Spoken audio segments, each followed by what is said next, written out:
We are going to cut the pumpkin. Okay, Halloween. Yes.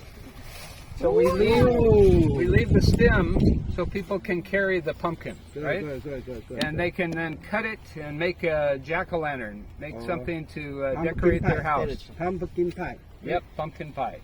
So the Pumpkin Festival this year is our 28th year.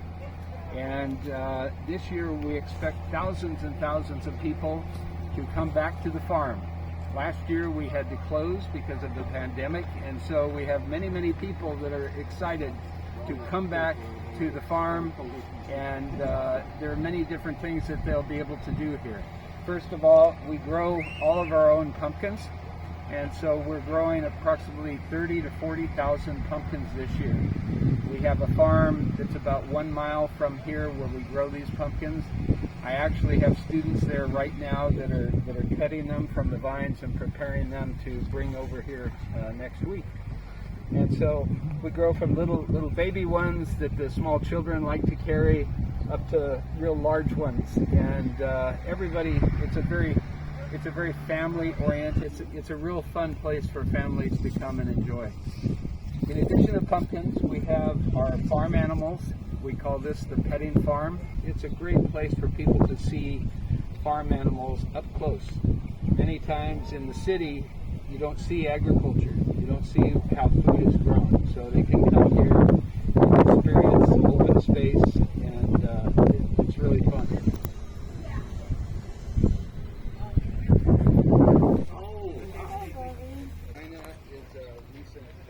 Activities, all of the events that we do, and especially the Pumpkin Festival, most of the people that work the event, that are participating in every area, are students.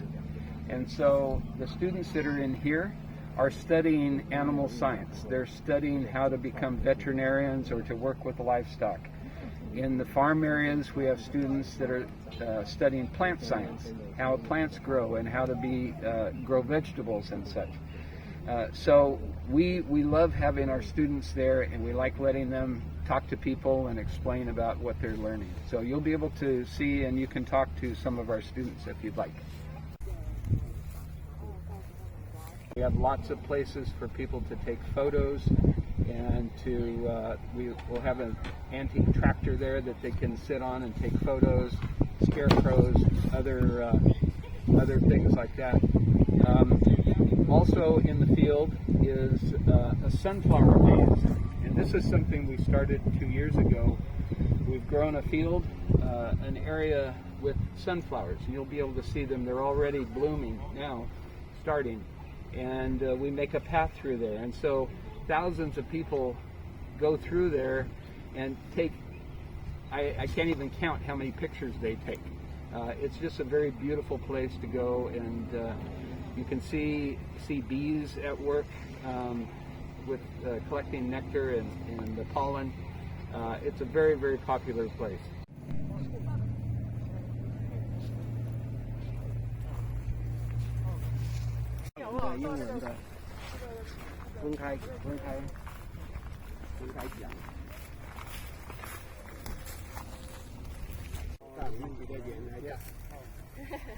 So in addition to the animals, we have, I just mentioned, corn maze. We have 2 corn mazes, and these are fields of corn. You can see it, the big one is right over there, and we cut a path through this, make a maze.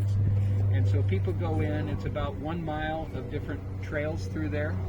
We put a game inside the maze so that you go and collect the letters from different signs related to agriculture. And if you spell out the word, you get a little prize at the end.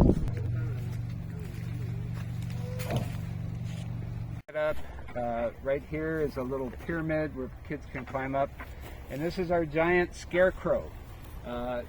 Scarecrows are traditional in the United States to scare away the birds that eat the corn, and so it's a big symbol for Halloween, and we use lots of scarecrows, so people love to take pictures in here. We're going to go inside the maze right now, and this is what I mentioned, that this is our smaller maze for children. It's a very tiny size. A corn maze is something that's very traditional more in the Midwest in the United States, where they grow lots and lots of corn. But we have our own version here. They're very popular. People love to go in and they spend lots of time trying to find their way out. So this corn is not the kind of sweet corn that you eat. This is field corn, and it's what's grown for animal feed. But it grows much taller and it lasts longer, so it's perfect for a maze. So we have a path to cut through, and there are some dead ends where you can't go through, and places that circle back. So it'll take somebody a little bit of time to figure out how to find their way out. Especially the big maze, you can spend 35, 40 minutes in there easy. So if you want, you can go through there and let's see if you find your way out.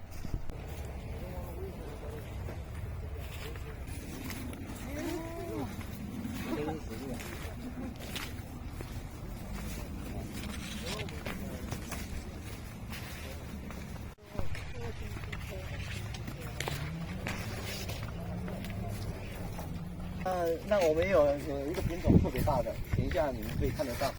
For our students, all of these are College of Agriculture students, and so they have the opportunity to work on the farm and learn on the farm.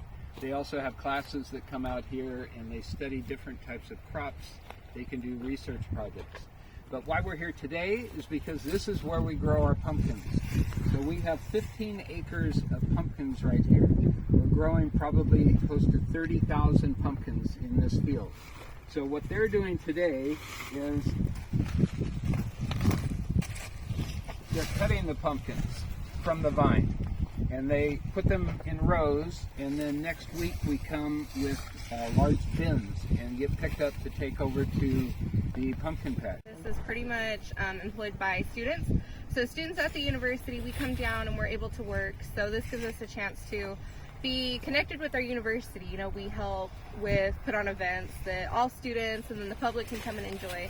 And then also working here gives us a chance to test our skills that we've learned in our classes. So it's a good part of that doing to learn aspect that's so important at Cal Poly. 非常欢迎，尤其是我们亚裔的这个社区的民众，他们可以带着小朋友来，加上他小朋友已经在上学了我们现在已经是成千上百的那个都已经登记好了，中学、小学的学生都会坐着校车来做校外教学，也就是 field trip。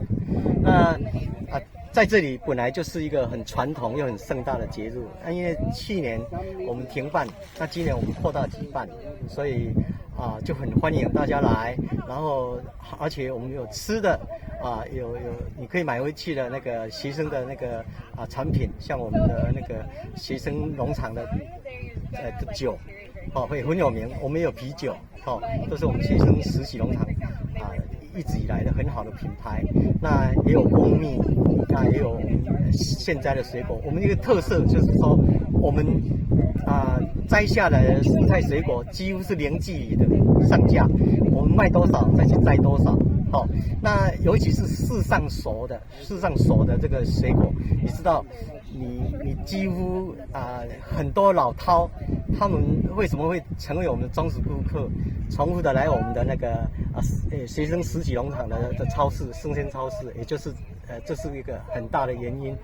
那其他的，另外就是说我们的校园很优美，在这个区。这个区块非常优美，你可以往上走，就是我们的 Lighting Center， 也就是我们的自然农法、友善农法的那个学生实习农场。那欢迎大家来。It's an apple tree. We have apples, oranges. This is a peach tree. And so we try to show different types of trees, different types of vegetables that are growing here. Rosemary, smell. Do here at Agriscapes is education to the community. And so a big program we have is school field trips. In 2019, we had 14,000 school children came to visit here and to learn about agriculture. And so the children's garden was built to explain to them about how plants grow. We talk about the bees and butterflies that pollinate our fruit and vegetables. We talk about nutrition, why it's good to eat healthy food, vegetables and fruit and grains. And we let them plant a seed in a little cup to take home so that they can have a plant to grow at home. And it's very, very popular. This is one of the most popular areas for our field trips. This area here is, we call it our Pollinator Garden. So it has many different types of flowering plants that will attract bees, they attract butterflies that will then create pollination.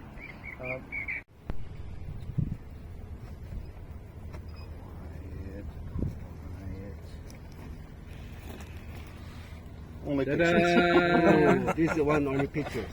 The queen has the spot, so you can see the queen. How many eggs Oh, would so be, long. Queen, only one queen in the whole box.